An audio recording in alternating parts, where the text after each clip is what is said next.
relacionamento lésbico estragou Bridgerton e talvez você não esteja preparado para essa conversa. O que a Netflix fez no final da terceira temporada de Bridgerton não foi corajoso, foi covarde. Ao transformar o Michael em Micaela, eles não estavam apenas incluindo diversidade, eles estavam jogando no lixo a história mais adulta que a Julia Quinn já escreveu. E se você acha que eu tô falando isso por purismo, você ainda não entendeu o perigo da representação decorativa.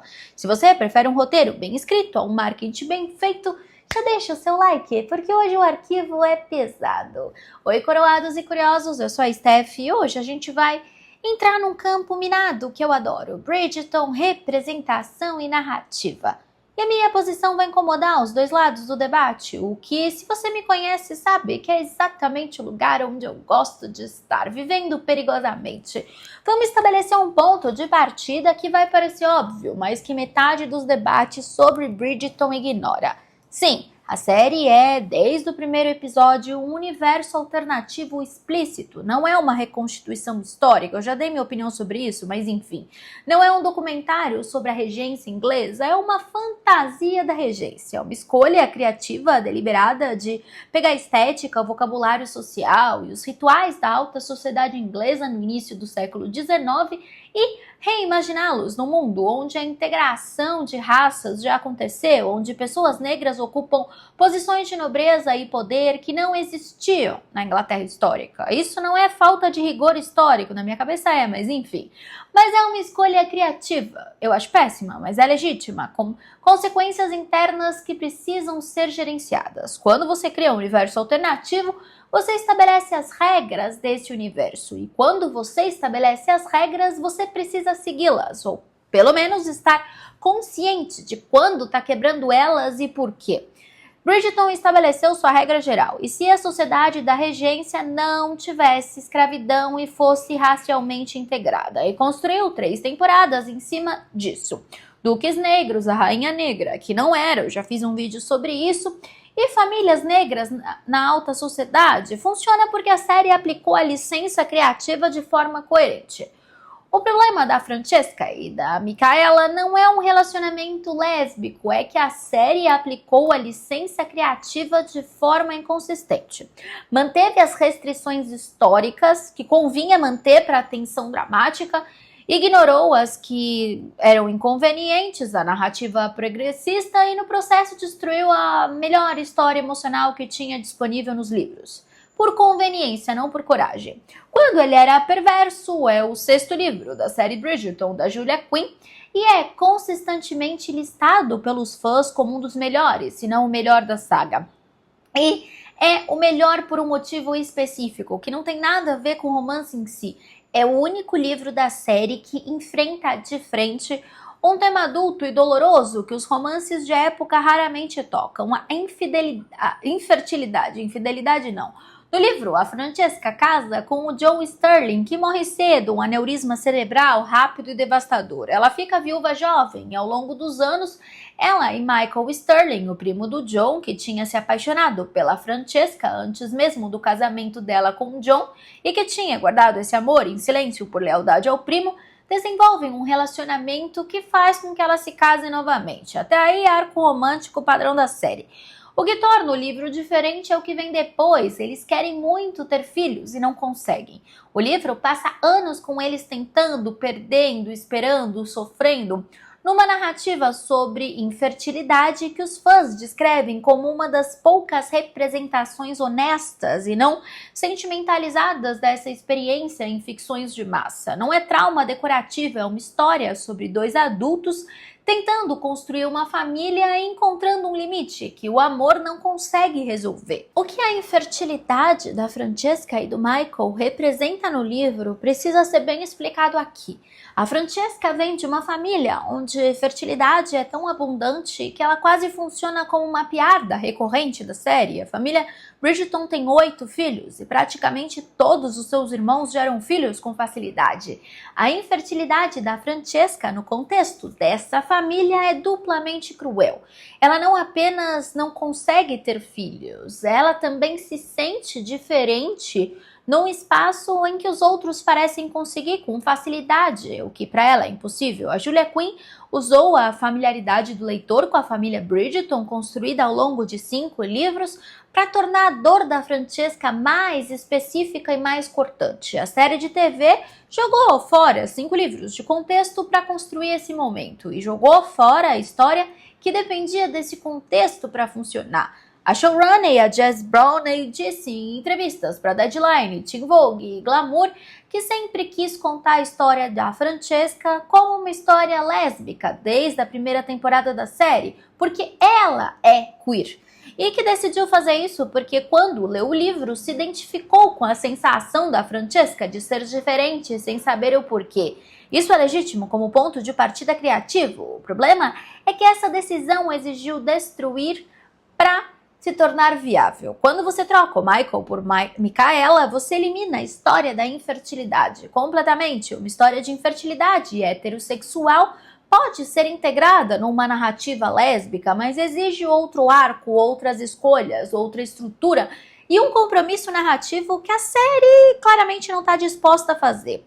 Ela disse também, a showrunner, que queria um final feliz queer, em vez do trauma queer, o que é uma posição compreensível, mas aplicada a Francesca especialmente, significa trocar a história emocionalmente mais rica da saga por algo que cumpre uma caixa de representação sem pagar o preço emocional que aquela história exigia. E aqui está o ponto mais desconfortável. Essa história já existia, já estava escrita, estruturada, testada com o público e funcionando emocionalmente. A série não criou nada novo, ela substituiu algo que funcionava por algo mais fácil de executar. Representação que evita a dor não é representação corajosa, é decorativa. Agora vamos ao argumento histórico, porque ele existe, mas não da forma que a maioria das pessoas que o usa está formulando. O argumento não é relacionamentos lésbicos não existiam na regência. Sim, existiam. Haviam mulheres na aristocracia britânica que viviam em relacionamentos com outras mulheres, e essas relações eram chamadas de amizades românticas, ou mais tarde Boston Marriages. O vocabulário para nomear isso como identidade sexual fixa não existia. A categoria lésbica como identidade é uma construção no final do século XIX, então não é historicamente impossível. O problema da consistência interna é outra. O Bridgerton construiu um universo onde a integração racial foi normalizada, mas manteve a estrutura social de gênero da época com alta fidelidade. As mulheres ainda dependiam de casamentos para segurança financeira, ainda precisavam de aprovação da família para se casar, ainda enfrentavam escândalos se violassem as regras de comportamento da alta sociedade, ainda não podem herdar títulos. Isso tá na série e é parte da tensão dramática de cada temporada. Por exemplo, o drama da Penélope e do Colin, que depende do peso do escândalo social. O drama da Eloise depende da pressão do casamento como destino. A série não liberou as mulheres das restrições históricas, só liberou a composição de raças na sociedade. Então, quando a série agora precisa construir um final feliz para Francesca e para Micaela, ela vai precisar resolver um problema que o universo que ela mesma criou torna mais complicado. Como duas mulheres da nobreza na regência britânica, mesmo no universo alternativo, que mantém a estrutura social de gênero, constroem uma vida pública juntas? Como elas herdam um título? Como a família Bridgerton, que até agora operou dentro das regras sociais da época, reage? A série prometeu um final feliz, o universo que ela criou tornou isso impossível de construir com uma coerência narrativa. A própria showrunner admitiu esse problema numa entrevista, dizendo: a era da regência não permitia que mulheres herdassem títulos, como a Micaela tinha que fazer se o John morresse, e depois disse que vai encontrar uma forma de resolver. Isso é a confissão do problema. Significa que a série vai ter que quebrar mais uma regra até do próprio universo para fazer a narrativa funcionar. O que revela que a escolha não foi feita pensando nas consequências narrativas, foi feita pensando no impacto da revelação no final da terceira temporada. A questão da herança de título revela um padrão que Bridgerton usa repetidamente: criar tensão dramática usando as restrições históricas da época. Depois de resolver essa tensão, de uma forma que ignora essas restrições como conveniente. Ou seja, o título de conde de que o Martin, que o John ostenta e que na história original o Michael herda depois da morte do primo, não pode ser dado pela Micaela. A série vai precisar ou ignorar ou criar uma solução de um universo alternativo adicional. Se criar essa solução, tudo bem, universos alternativos podem fazer isso, mas imagina que cada solução adicional a série vai ter que acomodar as consequências da mudança, entende? Boa intenção não substitui planejamento narrativo. E quando uma história precisa quebrar as próprias regras que já não estão corretas para funcionar, o problema não é a regra, é a escolha. Agora vamos falar de uma parte que ninguém quer falar, mas eu vou falar. A Micaela não é só uma mulher, ela é negra.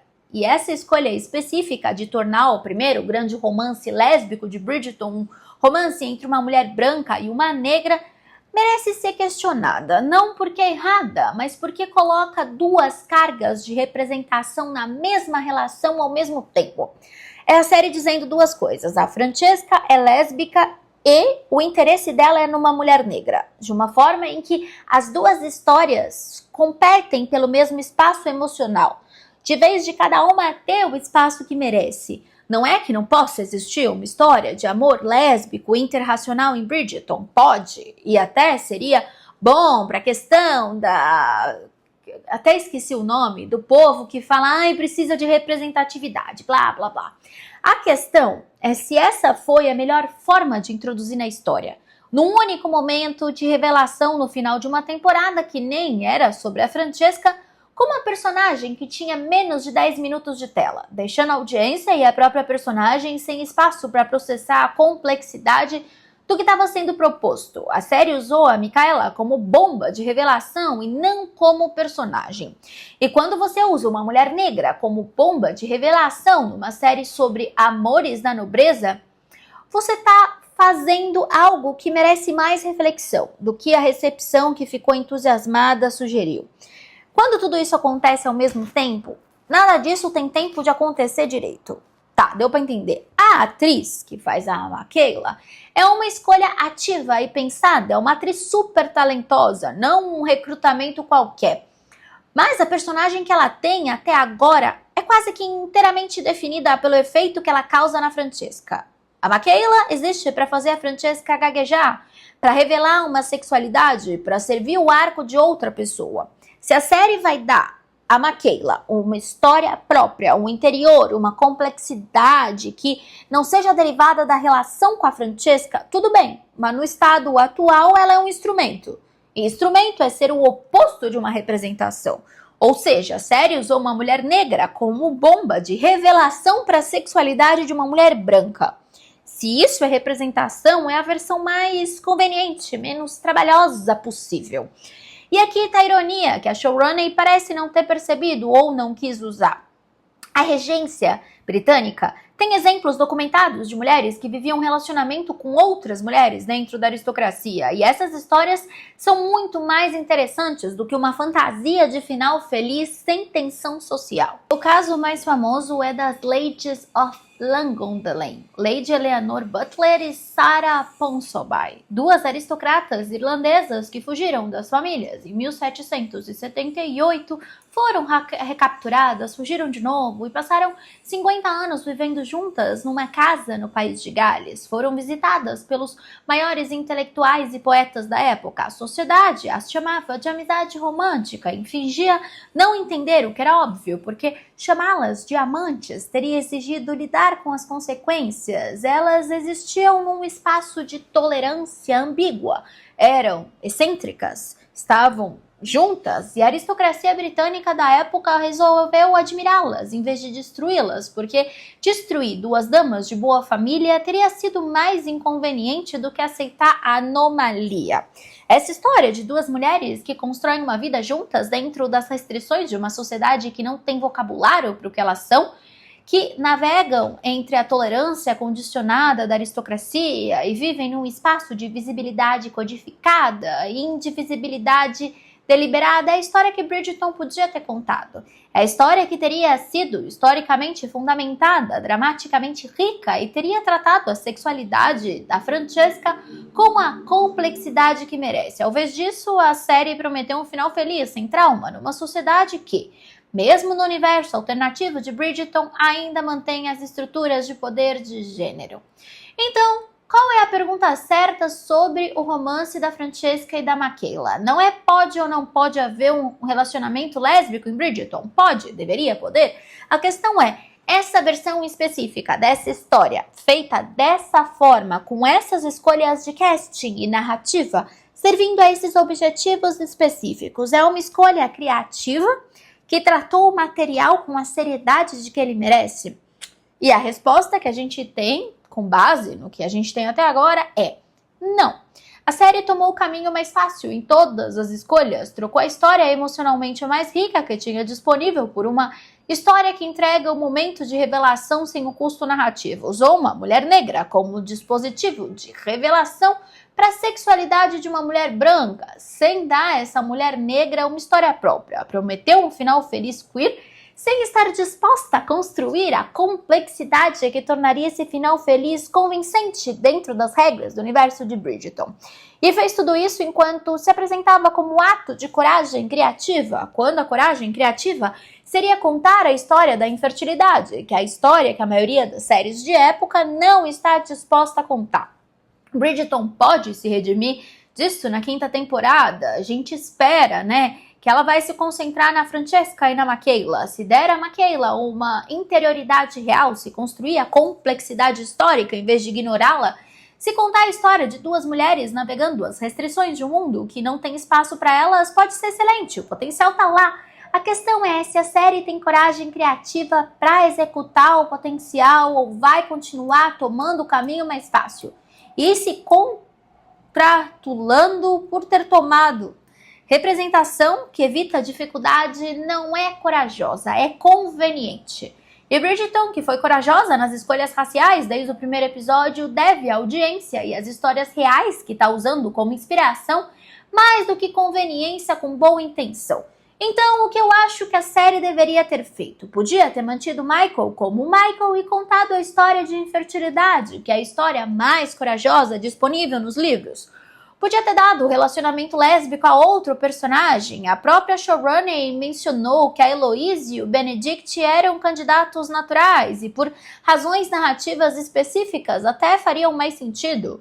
Poderia ter transformado Michael em Michaela, mas comprometido genuinamente com as consequências históricas disso, contando a história de como duas mulheres na regência navegaram num relacionamento que a sociedade não tinha linguagem para nomear, que exigia negociação constante com a tolerância condicionada da aristocracia, que tinha custo real e amor real, em proporções que tornavam um final feliz conquistado em vez de prometido. Todas essas opções eram disponíveis. A série escolheu, então, a que entregava o maior impacto de revelação com o menor comprometimento narrativo. Isso, mais do que qualquer coisa, é o que define quando representação é corajosa e quando é conveniente.